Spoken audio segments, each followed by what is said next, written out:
Hey friends, எல்லாரும் எப்படி இருக்கீங்க? இன்னைக்கு வந்து ஜூலை 4 2026. கரெக்டாக ஒரு வருஷத்துக்கு முன்னாடி ஜூலை 4 2025 அன்னைக்கு என் வாழ்க்கையில் வந்து ஒரு மிகப்பெரிய ஒரு சம்பவம் நடந்துச்சு. அது வந்து ஒரு மிகப்பெரிய ஒஸ்ட் டே அப்படின்னு தான் சொல்லுவேன். என்ன அப்படின்னா, நான் வண்டியில் போயிட்டு இருக்கும்போது என்னோட பர்ஸ் வந்து காணாமல் போச்சு. பர்ஸு தானப்பா, ஏன் இதுக்கு இவ்வளோ பில்டப் கொடுக்குற அப்படின்னு நினைக்க வேணாம். அந்த பர்ஸில் வந்து கொஞ்சம் பணம், அப்புறம் வந்து கார்ட்ஸு, ஆதார், பேனு, கொஞ்சம் பில் எல்லாம் இருந்துச்சு. அதெல்லாம் போக வந்து ஒரு முக்கியமான ஒரு ஒரு ஒரு புதையல்னு கூட சொல்லலாம். அந்த புதையல் வந்து அந்த பர்ஸில் இருந்துச்சு. நான் கவலைப்பட்டது வந்து அந்த ஒரு சின்ன விஷயத்துக்காக மட்டும்தான். எனக்கு பணமோ, கிரெடிட் கார்டோ, இல்லை டெபிட் கார்டோ அதெல்லாம் வந்து நம்ம அகைன் வாங்கிக்கலாம், ஒன்றும் பிரச்சனை கிடையாது. பட் எனக்கு அந்த முக்கியமான ஒரு விஷயம் வந்து தொலைஞ்சு போனதான் வந்து எனக்கு ரொம்ப ரொம்ப கவலையாக இருந்துச்சு. ஆனால் அந்த கவலை வந்து எனக்கு 3 நாளுக்கு மேலே வந்து அது கண்டினியூ ஆகலை. ஸோ என்ன நடந்துச்சு, அந்த அந்த பர்ஸுக்குள்ள அப்படி என்னதான் புதையல் இருந்துச்சு, அந்த பர்ஸ் வந்து எனக்கு எப்படி கிடைச்சிச்சு அப்படின்னு சொல்லிட்டு தான் இந்த வீடியோவில் நம்ம பார்க்க போகிறோம். இந்த வீடியோவில் போகிறதுக்கு முன்னாடி வந்து உங்களுக்கு ஒரு கொஸ்டின் கண்டிப்பாக வரலாம். இப்போ வந்து இந்த ஈர்ப்பு விதியை யூஸ் பண்ணி வந்து தொலைஞ்சு போன பொருள்லாம் வந்து ஈஸியாக கண்டுபிடிக்கலாம் அப்படின்னு சொல்லிட்டு சீக்ரெட் படத்துலேயே வந்து ஒரு சீன் இருக்குது. அதே மாதிரி ஆழ்மனதின் அற்புத சக்திகள் அப்படிங்கிற ஒரு புக்கில் கூட வந்து அவர் ஆத்தர் எழுதியிருப்பார்.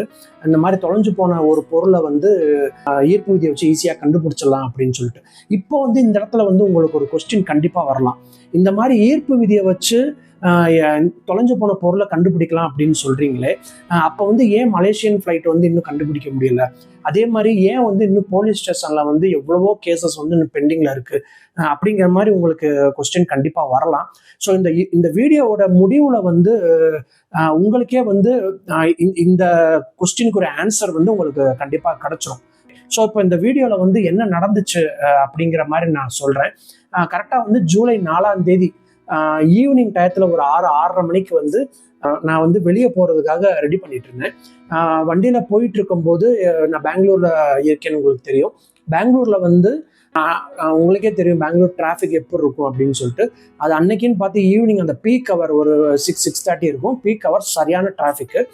அந்த இதில் வந்து நான் போயிட்டு இருக்கும்போது, நான் எப்பவுமே வந்து ஒரு ஜீன்ஸ் பேண்ட் வந்து அடிக்கடி நான் போடுவேன். அந்த பேண்ட்ல வந்து ஆல்ரெடி ஒரு ப்ராப்ளம் இருக்கு. என்ன அப்படின்னா, அது வந்து பேக் பாக்கெட் வந்து கொஞ்சம் லூஸாக தான் இருக்கும்.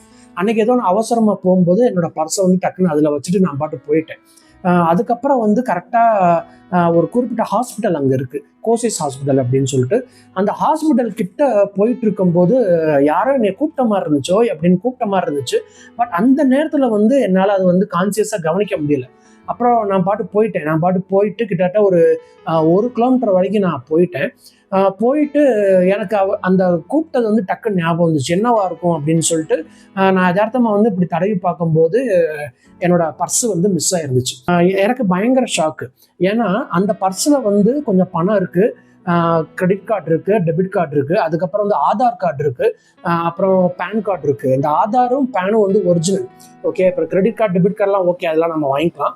ஆதார் கார்டு கூட ஓகே, பேன் கார்டு கூட ஓகே தான். பட் அதை தாண்டி வந்து அதுலேருந்து ஒரு முக்கியமான ஒரு விஷயம், ஒரு பொருள் ஒன்று இருந்துச்சு. அதை நினச்சி தான் நான் ரொம்ப ரொம்ப கவலைப்பட்டேன். அந்த பொருள் வந்து எனக்கு எப்படியாவது கிடைச்சே ஆகணும் அப்படின்னு சொல்லிட்டு நான் ரொம்ப ரொம்ப கவலைப்பட்டேன். ஸோ கவலைப்பட்டுட்டு மறுபடியும் யூ டர்ன் அடிச்சுட்டு ஒரு 2 மணி நேரம் வரைக்கும் நான் வந்து ஃபுல்லாக அந்த ரோட்டில் ஃபுல்லாக தேடி இருப்பேன். பெங்களூர் பொறுத்த வரைக்கும் எப்படின்னா, ஒன்ஸ் ஒரு தடவை போயிட்டோம் அப்படின்னா மறுபடியும் திரும்பி வர்றதுக்கு வந்து ரொம்ப நேரம் ஆகும். அந்த அளவுக்கு பயங்கர டிராஃபிக்காக இருக்கும். அதுவும் இல்லாமல் அந்த நேரத்தில் வந்து பீக் ஹவர். ஸோ நான் திரும்ப அந்த ஏரியாவில் கிட்டத்தட்ட ஒரு 1.5 கிலோமீட்டர் வந்து ஒரு 4-5 தடவை ரவுண்ட் அடிச்சிருப்பேன். அது கிடைக்கவே இல்லை. கிட்டத்தட்ட 2 ஹவர்ஸ் ஆயிடுச்சு, கிடைக்கல. அப்புறம் நான் வீட்டுக்கு வந்துட்டேன். வீட்டுக்கு வந்துட்டு நான் ரொம்ப என் ஒய்ஃப்ட்ட வந்து எங்கள் அம்மாட்டையும் வந்து ரொம்ப கவலையாக சொன்னேன்.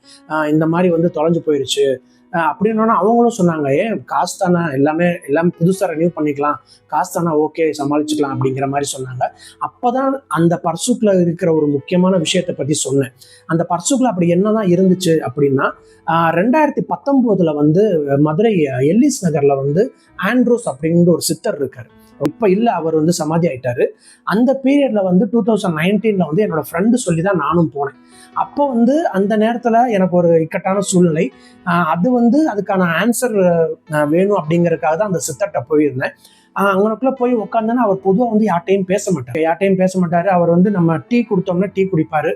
அதே மாதிரி ஏதாவது சிகரெட்டு பீடி அதெல்லாம் வச்சோம்னா அப்படியே பேசாமல் இருந்துருவார். அந்த இடத்துல வந்து ஜஸ்ட் ஒரு 2 to 3 மினிட்ஸ் மெடிடேஷன் அவருக்கு முன்னாடி உட்காந்துட்டு நம்ம 2 to 3 மினிட்ஸ் மெடிடேஷன் பண்ணிட்டு வந்துடலாம். நம்ம கொஞ்சம் மனசு ரிலாக்ஸாக இருக்கும். நம்ம வேண்டிட்டு போன விஷயம் வந்து நிச்சயமாக நடக்கும். அந்த மாதிரி தான் நானும் போனேன். ஸோ அந்த நேரத்தில் வந்து அவர் அன்னைக்கு வந்து யார்ட்டையும் பேசலை, என்கிட்டையும் பேசலை. அப்போ வந்து சடனாக என்ன நடந்துச்சுன்னா, அவர் தட்டில் நிறையா ரூபா இருந்துச்சு. எடுத்து ஒரு 10 ரூபா டக்குன்னு என் கையில் கொடுத்தாரு. எனக்கு மிகப்பெரிய ஆச்சரியம்.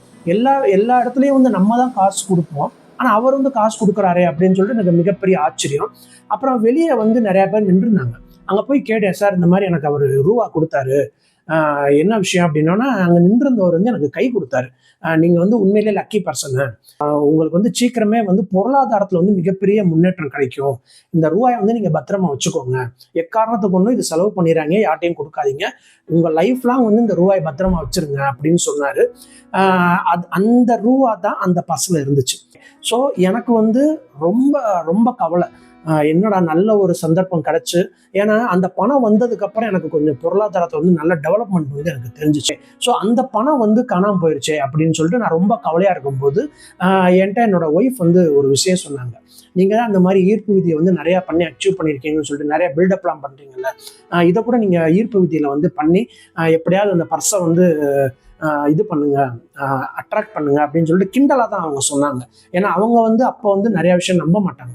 கிண்டலாக சொன்னோன்னா நானும் அந்த பீரியட்ல வந்து ஒரு சேலஞ்சாக எடுத்துக்கிட்டு அந்த பர்ஸ் வந்து எனக்கு கண்டிப்பாக வேணும் அப்படின்னு சொல்லிட்டு அந்த செகண்ட்ல இருந்து ஒரு 9 மணி இருக்கும், நைட்டு 9 மணி இருக்கும். அந்த செகண்ட்ல இருந்து ஒவ்வொரு நிமிஷமும் ஒவ்வொரு செகண்டும் அந்த பர்ஸுக்குரிய அந்த இதுதான், அந்த இமேஜினேஷன் மட்டும் தான் பண்ணிட்டு இருந்தேன். அதாவது நான் சின்ன சின்ன விஷுவலைசேஷன்ஸ் பண்ணேன், எனக்கு அந்த பர்ஸு கிடைச்ச மாதிரியும். அதுக்கப்புறம் வந்து எனக்கு அந்த ஓப்பன் அப் ப்ரேயர் வந்து எனக்கு ரொம்ப யூஸ்ஃபுல்லாச்சு. அந்த நேரத்தில் வந்து எனக்கு வந்து சாய்பாபா மேலே ரொம்ப ரொம்ப எனக்கு பிரியம். அதே மாதிரி நான் ஒரு யோகா கிளாஸ் போயிட்டு இருக்கேன். அதோட குருஜி குணாநிதி ஐயா அப்படின்னு சொல்லிட்டு ஒரு குருஜி இருக்காரு. அவரு அதுக்கப்புறம் இந்த அமௌண்ட் எனக்கு கொடுத்தார் இல்லையா, அந்த ஆண்ட்ரூ சித்தர், அவங்க 3 பேர்கிட்டையும் வந்து நான் ரொம்ப விடாம வந்து எனக்கு அது கண்டிப்பா கிடைக்கணும், எனக்கு வந்து எப்படியாவது அந்த பர்ஸ் வந்து என் கையில வந்தே ஆகணும் அப்படின்னு சொல்லிட்டு நான் ரொம்ப ரொம்ப உருகி நான் வந்து ஒவ்வொரு செகண்டும் வந்து நான் பிரார்த்தனை பண்ணிக்கிட்டே இருந்தேன். ஸோ இந்த இடத்துல வந்து ஒரு விஷயம் வந்து ஈர்ப்பு விதியில் வந்து கவனிக்க வேண்டிய விஷயம் என்ன அப்படின்னா, இப்போ நம்ம ஒரு பொருள் வேணும், நமக்கு வந்து தொலைஞ்ச பொருள்னு கிடையாது, நமக்கு ஒரு புதுசாக ஒரு பொருள் வேணும், இல்லை வந்து நம்ம ஒரு புதுசாக கோல் அச்சீவ் பண்ணணும் அப்படின்னா கூட இந்த ட்ரிக்கை நீங்கள் ஃபாலோ பண்ணலாம். என்ன அப்படின்னா, இப்போ நீங்கள் உங்களோட கோல் நோக்கி நீங்கள் வந்து அதே கவனத்தில் அதாவது 24/7 வந்து உங்களுக்கு பிளட்டில் வந்து அது ஊறி இருக்கணும். அந்த மாதிரி நீங்கள் வந்து அவ்வளோ ஆக்ரோஷமாக இருந்தீங்க. அதே மாதிரி நீங்கள் வந்து இந்த சித்தர்கள் அவங்களோட ஹெல்ப் நீங்கள் எடுத்துக்கிட்டீங்க அப்படின்னா உங்களோட ப்ராசஸ் வந்து இன்னும் ஈஸியாக புஷ் ஆகும். ஸோ நீங்கள் எந்த ஒரு டார்கெட் எடுத்துக்கிட்டாலும் ஃபஸ்ட்டு ஒரு கொஞ்ச நாளைக்கு வந்து அதுலேயே வந்து ஃபுல் ஃபோக்கஸ்டாக இருக்கணும். இப்போ நீங்கள் ஒரு லென்ஸ் எடுத்துகிட்டு ஒரு தீக்குச்சி மேலே வந்து கரெக்டாக ஒரு பாயிண்ட் அடிச்சுன்னா டக்குன்னு குப்புன்னு எரியும் இல்லையா, அந்த மாதிரி டக்குன்னு உங்களுக்கு வந்து ஒரு மேனிஃபெஸ்டேஷன் வந்து நிச்சயமாக நடக்கும். இப்போ வந்து மறுபடியும் டாப்பிக்கில் வரலாம்.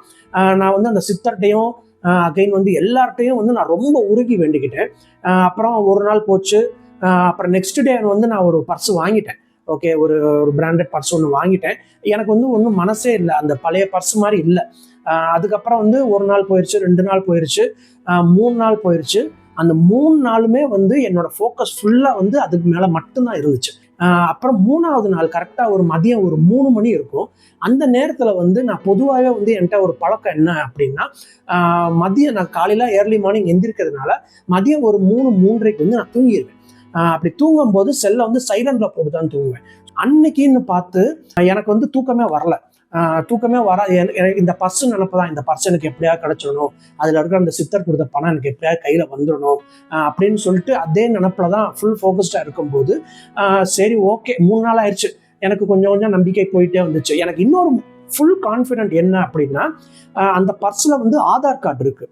நான் அப்போ என்ன நினச்சிட்டு இருந்தேன் அப்படின்னா, அந்த ஆதார் கார்டில் நம்மளோட மொபைல் நம்பர் போட்டிருப்பாங்க, யாராவது நல்லவங்க கையில் கிடச்சிச்சு அப்படின்னா அந்த மொபைல் நம்பர் பார்த்துட்டு எனக்கு கால் பண்ணுவாங்க அப்படின்னு நினச்சிட்டு ஒரு கான்ஃபிடென்ட் இருந்துச்சு. 3வது நாள் ஆனோன்னா எனக்கு கொஞ்சம் கான்ஃபிடென்ட் லெவல் இறங்கிருச்சு. பட் ஓரத்தில் வந்து எனக்கு எப்படியாவது கிடைச்சே ஆகும், இன்னைக்கு இல்லைனாலும் எப்படியாவது எனக்கு வந்து ஒன்று இந்த பர்ஸு கிடைக்கும், இல்லைன்னா இதே மாதிரி ஈக்குவலண்ட்டான வேற யாராவது ஒரு சித்தர் வந்து வேற ஏதாவது ஒரு பொருள் கொடுப்பாங்க அப்படின்னு சொல்லிட்டு நான் டிக்ளேர் பண்ணிக்கிட்டு சரி ஓகே அப்படின்னு சொல்லிட்டு என்னுடைய வேலையை பார்க்க ஆரம்பிச்சிட்டேன். கரெக்டாக அந்த 3 மணிக்கு வந்து தூங்கலாம் அப்படின்னு சொல்லிட்டு செல் சைலண்டில் போகிற நேரத்தில் வந்து எனக்கு ஒரு கால் வந்துச்சு. அந்த காலை வந்து நான் அட்டன் பண்ணேன். அந்த காலை அட்டன் பண்ணும்போது எனக்கு இன்ட்யூஷன் சொல்லிச்சு பர்ஸ் கிடச்சிருச்சு அப்படின்னு சொல்லிட்டு ஒரு இன்ட்யூஷன் சொல்லிச்சு. அதுக்கப்புறம் நான் அட்டன் பண்ணேன். அட்டன் பண்ணோன்னா வந்து அவங்க தமிழில் தான் பேசினாங்க. ஏன்னா என்னோட ஆதார் கார்டில் வந்து தமிழில் தான் இருக்கும். அது வந்து பழைய அட்ரஸில் இருக்குது, பழைய வீட்டு அட்ரஸில் இருக்குது. எனக்கு கால் வந்துச்சு, இந்த மாதிரி நீங்கள் தானா அப்படின்னு சொல்லிட்டு என் பேர் சொல்லி கேட்டோன்னா ஆமாம் சார் நீங்கள் யார் அப்படின்னோன்னா உங்களோட பர்ஸ் வந்து என்கிட்ட இருக்குது, நீங்கள் வந்து பர்ஸை எங்கேயாவது தவற விட்டீங்களா அப்படின்னு கேட்டோன்னா எனக்கு பயங்கர ஹாப்பி. சார் ஆமாம் சார் என்னோட பர்ஸு தான் அது, என் பேர் இது அப்படின்னு சொல்லிட்டு அவங்க சில டீட்டெயில்ஸ்லாம் கேட்டாங்க. உங்களோட டேட் ஆஃப் பர்த் என்ன, எவ்வளோ பணம் இருக்குது எல்லாமே கேட்டோன்னா நான் எல்லாமே சொன்னேன். அதுக்கப்புறம் என்ன சொன்னாங்கன்னா எங்கள் வீட்டிலேருந்து பக்கத்தில் தான் நான் நின்றுருக்கேன், நீங்கள் உடனே வாங்க அப்படின்னு சொல்லிட்டு போனோன்னா அந்த பர்ஸை எனக்கு கொடுத்தேன்னா எனக்கு செம்ம சந்தோஷம். அப்படியே நான் வந்து கட்டி பிடிச்சி என் பர்ஸில் எவ்வளோ ரூபா, கிட்டத்தட்ட ஒரு 3500 ரூபா கிட்ட இருந்திருக்கும், அப்படியே எடுத்து அவர் கையில் கொடுத்துட்டு வெறும் ஒரு சின்ன ஒரு சில்லறை மட்டும் 20 ரூபா இருந்துச்சு, அது மட்டும் நான் வச்சுக்கிட்டேன். அதுக்கப்புறம் நான் ஃபஸ்ட்டு வேலையாக பார்த்தது அந்த நோட்டு தான், அந்த சித்தர் கொடுத்த பணம் தான் அது இருந்துச்சு.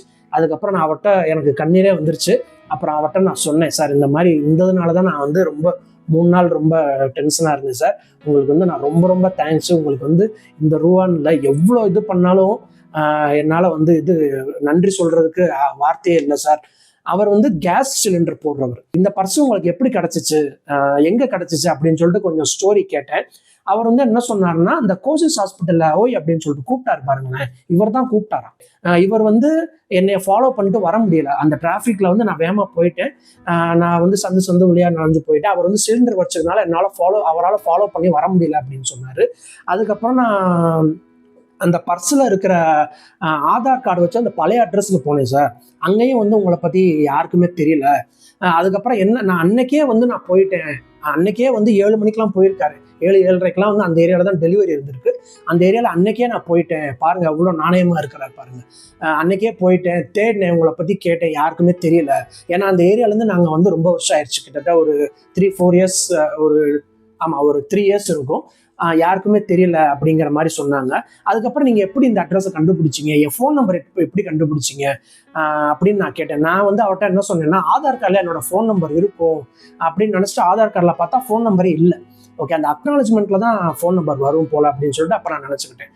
அப்புறம் வந்து அவர்கிட்ட கேட்கும்போது அவர் என்ன சொன்னார்னா, அவர் வந்து எடுத்தவொன்னே சாரி கேட்டார். ஏன் சார் சாரி சொல்கிறீங்க அப்படின்னா, உங்களோட பர்ஸை வந்து நான் எல்லாமே எடுத்து பார்த்தேன், உங்களை வந்து எப்படியாவது கான்டாக்ட் பண்ணி இந்த பர்ஸை உங்கள்கிட்ட கொடுத்தே ஆகணும் அப்படின்னு சொல்லிட்டு கொஞ்சம் பில்ஸ் எல்லாம் இருந்துச்சு, அந்த பில்ஸில் வந்து எப்படியாவது உங்களை கான்டாக்ட் பண்ணிடணும் அப்படின்னு சொல்லிட்டு ஒரு பில்லு, அது வந்து என்னன்னா 1 வாரத்துக்கு முன்னாடி என்னோட பையனுக்கு வந்து ஸ்கேட்டிங் கிளாஸில் வந்து பில் பே பண்ணியிருந்தேன், ஃபீஸ் பே பண்ணியிருந்தேன். அதில் வந்து என்னோட நம்பர் வந்து நான் நோட் பண்ணி வச்சிருந்தேன், ஏதோ ஒரு ரீசனுக்காக என்னோட நம்பர் வந்து அதில் நான் எழுதியிருந்தேன். ஓகே, அந்த நம்பருக்கு என்னோட அந்த பில்லு பார்த்துட்டு தான் எனக்கு கால் பண்ணியிருக்காங்க. அவங்க வந்து அந்த இடத்துக்கு போயிருக்காங்க. அதுக்கப்புறம் வந்து அந்த டெலிவரி முடிச்சுட்டு நான் குறிப்பிட்ட ஒரு ஆர்ச்சுமா இருக்கும், அந்த இடத்துல தான் எல்லாருமே வந்து அசம்பிள் ஆவாங்க, அங்கே நின்றுட்டு எனக்கு ஃபோன் பண்ணியிருக்காரு. நான் சொன்னேன் இந்த மாதிரி இந்த அப்பார்ட்மெண்ட்ஸில் தான் இருக்கேன் அப்படின்னு சொன்னோன்னா, இல்லை சார் நான் இங்கனுக்குள்ளே நின்றுக்கேன் வாங்க அப்படின்னு சொன்னதாகவும் அவர் என்கிட்ட சொன்னார். தான் வந்து இந்த ப்ராசஸில் தான் வந்து எனக்கு இந்த பர்ஸு வந்து என் கையில் வந்து சேர்ந்துச்சு. இப்போ இதில் வந்து நம்ம தெரிஞ்சுக்க வேண்டிய விஷயம் என்ன அப்படின்னா, இப்போ நம்ம வந்து ஒரு தொலைஞ்சு போன விஷயமா இருந்தாலும் சரி, இல்லை வேற ஒரு வேற ஒரு கோல்ஸாக இருந்தாலும் சரி, இல்லை ஓகே வேற ஒரு இதாக இருந்தாலும் சரி, நம்மளோட எண்ணங்கள், அதாவது ஒரு பழமொழி ஒன்று இருக்கு, கவனம் எங்கு செல்கிறதோ அங்கு சக்தி பாயும் அப்படிங்கிற மாதிரி ஒன்று இருக்கு. இப்போ நம்மளோட கவனம் வந்து எங்க போகுதோ முழு மூச்சோட, அதாவது நான் ஏற்கனவே ஒரு ஸ்டோரி ஒன்று போட்டிருக்கேன், புத்தர் சொன்ன ஸ்டோரி. அவர் வந்து ஒரு தண்ணிக்குள்ள போட்டு அமுக்கணும்னா மூச்சு மட்டுமே அவருக்கு தேவை, அந்த மூச்சு மேல மட்டும்தான் அவர் கோல் இருப்பாரு அப்படின்னு சொல்லிட்டு அந்த எண்ணத்தோட தீவிரம் வந்து நமக்கு அந்த கோல் மேல பயங்கரமா இருந்துச்சு அப்படின்னா அந்த பொருள் வந்து நம்மளை நோக்கி அட்ராக்ட் பண்ணும். அதுதான் வந்து அந்த எண்ணத்தோட சக்தி. இதுதான் வந்து ஈர்ப்பு விதி. அந்த பொருள் வந்து நம்மளை நோக்கி அட்ராக்ட் பண்ணும், நம்ம வந்து அந்த பொருள் நோக்கி அட்ராக்ட் பண்ணுவோம். இந்த நேரத்துல வந்து அந்த பொருள் வந்து உயிரற்ற ஒரு பொருள் அப்படிங்கிறதுனால பறந்து வந்து நம்மகிட்ட வந்துடாது. அது வந்து மக்கள், சூழல், அந்த காலம் எல்லாமே வந்து அந்த பிரபஞ்சம் வந்து நம்மளுக்கு ஏற்படுத்தி கொடுக்கும். ஸோ இந்த நேரத்தில் இந்த என்னோட இன்சிடென்ட்ல வந்து அந்த கேஸ் சிலிண்டர் பர்சனு, அந்த பில்லு உள்ள இருந்த பில்லு எல்லாமே வந்து சேர்ந்து அந்த சூழ்நிலையை உருவாக்கி அந்த பர்ஸ் வந்து என்கிட்ட கொண்டு வந்து கொடுத்துச்சு. அந்த சித்தர் கொடுத்த ரூபா நோட்டு நான் இதோட அட்டாச் பண்றேன், நீங்க அதை பாருங்க. ஓகே, அதே மாதிரி வந்து இப்போ இந்த போலீஸ்காரவங்க அவங்க வந்து நிறைய கேசஸ் வந்து இப்போ அவங்க கண்டுபிடிக்கிறாங்க. இப்போ பொதுவாக வந்து அவங்களுக்கு ஒரு கேஸ் வந்துச்சு அப்படின்னா அவங்களோட முழு கவனமும் வந்து அந்த கேஸ் மேலே மட்டும்தான் இருக்கும். எப்படியாவது கண்டுபிடிச்சிடணும், எப்படியாவது. அதுவும் நம்ம தமிழ்நாடு போலீஸ்லாம் சொல்லவே வேண்டாம், எதா இருந்தாலும் 1 நாள் 2 நாள்ல கண்டுபிடிச்சிடுவாங்க. பட் ஸ்டில் வந்து சில கேசஸ் வந்து பெண்டிங்ல தான் இருக்குது. அதுக்கான காரணங்கள் வந்து என்ன அப்படின்னா அவங்களோட எண்ண சிதறல்களாக கூட இருக்கலாம். ஓகே, பட் ஒரு விஷயத்த ஒரு ஸ்ட்ராங் எண்ணம் வந்து அந்த கேஸ் மேலேயோ இல்லை அந்த விஷயம் மேலேயோ இருந்துச்சு அப்படின்னா அது வந்து கண்டிப்பா வந்து நம்மளால ஈர்க்க முடியும் அப்படிங்கிறது வந்து ஆணித்தரமான ஒரு உண்மை. சரி, இப்போ இந்த மலேசியன் ஃப்ளைட்டுக்கு வரலாம். இப்போ இந்த மலேசியன் ஃப்ளைட் அப்படிங்கிறது வந்து ஒரு தனிப்பட்ட ஒரு விஷயம் கிடையாது. இது வந்து உலக சொத்து. ஸோ அப்படி இருக்கும்போது ஒவ்வொருத்தரோட எண்ணங்கள், ஒவ்வொருத்தரோட உணர்வுகள் வந்து அந்த விஷயத்து மேல மாறும். சில பேருக்கு வந்து நம்பிக்கை இருக்கும், சில பேருக்கு வந்து நம்பிக்கை இருக்காது. பட் ஸ்டில் வந்து நம்ம வந்து இந்த மாதிரி பொதுவான விஷயங்கள் வந்து நிறைய வந்து நம்ம கண்டுபிடிச்சிருக்கோம். ஃபார் எக்ஸாம்பிள், டைட்டானிக் கப்பல் வந்து நம்ம தான் கண்டுபிடிச்சோம். ஓகே, நம்ம கிடையாது, அதுக்கு சம்பந்தப்பட்ட மக்கள் கண்டுபிடிச்சாங்க. ஸோ இந்த ஈர்ப்பு விதி அப்படிங்கிறது நீங்க கவனிக்க வேண்டிய விஷயம் என்ன அப்படின்னா, நீங்க இப்போ ஒரு கோலை ஃபிக்ஸ் பண்றீங்க, இல்லை உங்களுக்கு தேவையான ஒரு பொருளை ஃபிக்ஸ் பண்றீங்க அப்படின்னா முழு கவனம் வந்து அதுக்கு மேல இருந்தீங்கன்னா நிச்சயமா வந்து ஒரு சக்தி வந்து உருவாகும் அப்படிங்கிறது இந்த வீடியோ மூலமா உங்களுக்கு நிச்சயமா புரிஞ்சிருக்கும் அப்படின்னு நான் நம்புறேன். அதே மாதிரி 2019 2018 வந்து என்னோட ஃப்ரெண்ட் வந்து நான் கொஞ்சம் கடன் வாங்கியிருந்தேன். அப்ப வந்து அவர் வந்து என்ன சொல்லியிருந்தாரு அப்படின்னா, எனக்கு இந்த குறிப்பிட்ட காலத்துல வந்து எனக்கு இந்த பணம் வந்து ரிட்டர்ன் வேணும் அப்படிங்கிற மாதிரி சொல்லியிருந்தாரு. அந்த குறிப்பிட்ட காலம் வந்துச்சு, என்னால வந்து அந்த பணத்தை ரிட்டர்ன் கொடுக்க முடியல. அதனால வந்து என்கிட்ட வந்து ஒரு 15 பவுன் வந்து ஜுவல் இருந்துச்சு. ஓகே, அதை வச்சு கொடுத்துடலாம் அப்படின்னு சொல்லிட்டு நாங்க வந்து மதுரையில வந்து ஒரு ஃபங்க்ஷன் அட்டெண்ட் பண்றதுக்காக நம்ம போயிருந்தோம். ஓகே, போன இடத்துல வந்து கரெக்டா 2ஆம் நாள் வந்து காலையில ஒரு 6 மணிக்கு எங்க வீட்டு மாடி வீட்டுல இருந்து எனக்கு ஒரு அவசர கால், ரொம்ப ஒரு திகிலான ஒரு கால் வந்துச்சு. என்ன